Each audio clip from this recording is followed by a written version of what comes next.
Have you ever wondered why conflict is so prevalent, yet effectively resolving it remains a challenge?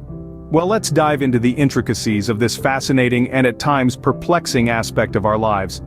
Conflict in its essence is as inevitable as the rising sun. It's an inherent part of our existence, woven into the very fabric of our interactions. Whether it's a minor disagreement over who gets the last slice of pizza or a major dispute in the boardroom, conflict is a constant companion in our daily lives. Now you might be thinking, why can't we all just get along? Well, interestingly, conflict isn't inherently bad. In fact, it can be a catalyst for growth and innovation. It's through the clash of differing perspectives that we often find the most creative solutions, the most enlightening insights. But here's the kicker: it's in the management of these conflicts where we often stumble. The challenge lies not in the conflict itself, but in our response to it. That's where the concept of conflict resolution comes into play. Conflict resolution, in a nutshell, is the process of finding a peaceful solution to a disagreement or conflict. It's not about suppressing or avoiding conflict, but rather about navigating it in a way that promotes understanding, respect, and cooperation. It's about turning the seemingly destructive force of conflict into a constructive tool for growth and development. In a leadership role, conflict resolution becomes even more crucial. Leaders are often at the helm of diverse teams, each member with their own unique perspectives and ideas. Conflicts are bound to arise in such a setting. How these conflicts are handled can significantly impact the harmony and productivity of the team. So, as leaders, it's not about avoiding or suppressing conflicts, but rather about understanding them, facilitating productive discussions, and finding common ground. It's about transforming these conflicts into opportunities for growth, innovation, and improved team dynamics. Understanding the root cause of conflicts is the first step in resolving them. So, let's embark on this journey of understanding, navigating, and ultimately resolving conflicts together. Stay tuned for our next segment where we'll delve into a real-life case of conflict resolution, the Apple versus Samsung patent war. Now let's dive into a real-life example, the infamous Apple versus Samsung patent war. This colossal clash of tech titans, which spanned across continents and courts, began in April 2011. Apple accused Samsung of infringing upon several of its patents, including those for the design of the iPhone. Samsung volleyed back with its own allegations of patent infringement. The leaders of both companies handled the conflict in ways that reflected their respective corporate cultures. Apple, under the leadership of Steve Jobs and later Tim Cook, staunchly defended their intellectual property rights. They believed that their unique designs set them apart in the market, and any infringement on these designs was a direct threat to their brand. On the other hand, Samsung, led by Lee Kun-hee, and later his son Lee Jae-yong, stood their ground. They argued that they had been innovating in the mobile phone industry long before Apple entered the scene. They saw the lawsuits as a strategic move by Apple to stifle competition. The strategies used by both companies were diverse and complex, often involving legal maneuvers in different countries.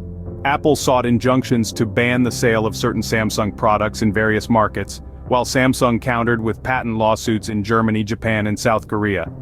The resolution of this conflict was a long and winding road. After 7 years of legal battles, in June 2018, Apple and Samsung finally reached a settlement. The terms were not disclosed, but what is clear is that both companies decided that enough was enough. They chose to stop the litigation and focus on innovation. What can we learn from this? Even in the face of intense competition and high stakes, it is possible to find common ground. Leaders must be prepared to defend their company's interests, but also recognize when it's time to move forward. They must be able to navigate the delicate balance between competition and collaboration, and know when to choose resolution over rivalry. Despite the heat of the battle, both companies found a way to resolve their differences, a testament to the power of effective conflict resolution. From corporate boardrooms to international politics, conflict resolution plays a crucial role. Take the Cuban Missile Crisis, for instance. This 13-day standoff in October of 1962 was a high-stakes conflict if there ever was one.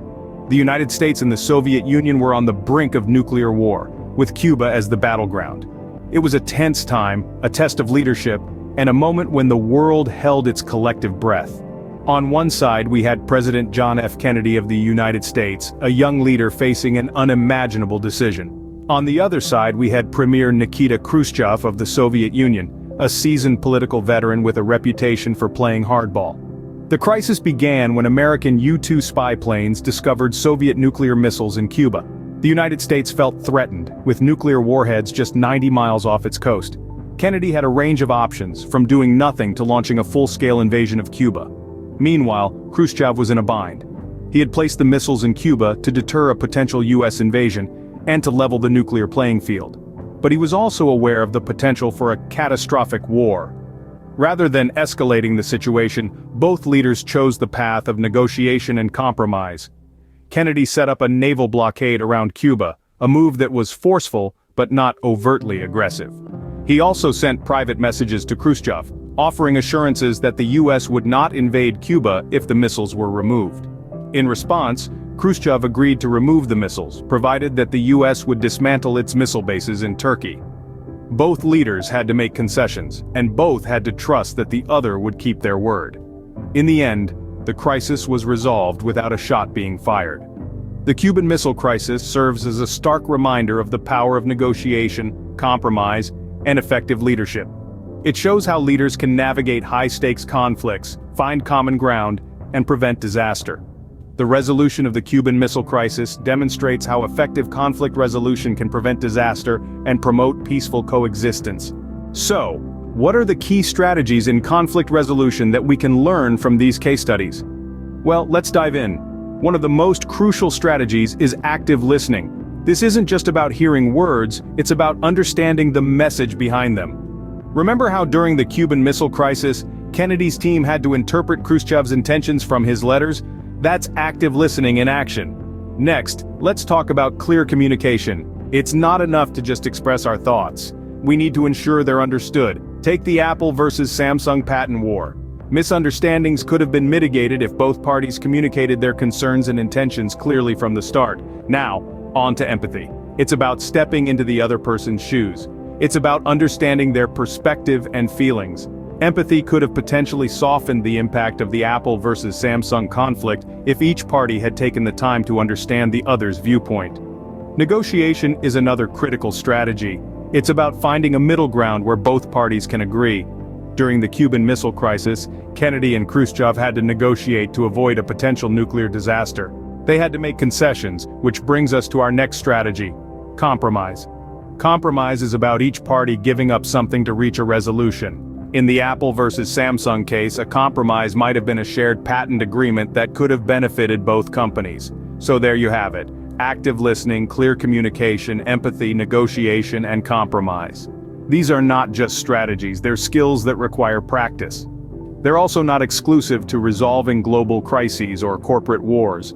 They're essential tools that we can use in our daily lives to navigate conflicts, whether they're in the workplace, at home, or anywhere else. By mastering these strategies, we can navigate conflicts more effectively and find common ground. As we wrap up, let's reflect on the power of conflict resolution in leadership. Conflict, often perceived as negative, can be a catalyst for growth and innovation when managed effectively. In leadership roles, the ability to navigate through conflict and find common ground is not just a skill, but a necessity. Imagine a team without conflict.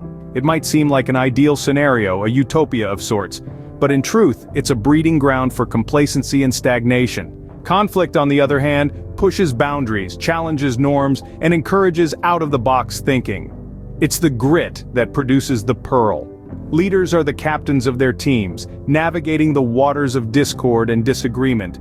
It's in these turbulent times that their aptitude for conflict resolution truly shines, but how can they foster a more harmonious and productive environment amidst the storm? Firstly, leaders must cultivate an atmosphere of open communication. Encourage team members to voice their opinions, concerns, and ideas. This promotes transparency and builds trust, reducing the likelihood of misunderstandings, which are often the root of conflict. Secondly, leaders must be impartial arbiters. They should avoid taking sides, instead focusing on the facts and the broader team goals. This helps to ensure that the resolution is fair and fosters a sense of unity, even in disagreement. Thirdly, leaders should view conflict as an opportunity for learning and growth. When conflict arises, it's a chance to identify and address underlying issues, improve processes, and strengthen team dynamics. It's not about who's right or wrong, but about finding the best path forward for the team. Lastly, leaders should model the behavior they want to see. If they handle conflict with respect, empathy, and open-mindedness, their team members are likely to follow suit. This sets the tone for how conflict is managed within the team, creating a healthier, more productive environment. Remember, conflict isn't necessarily destructive. When handled effectively, it can lead to growth, innovation, and stronger relationships. So, embrace conflict and lead through it, not around it.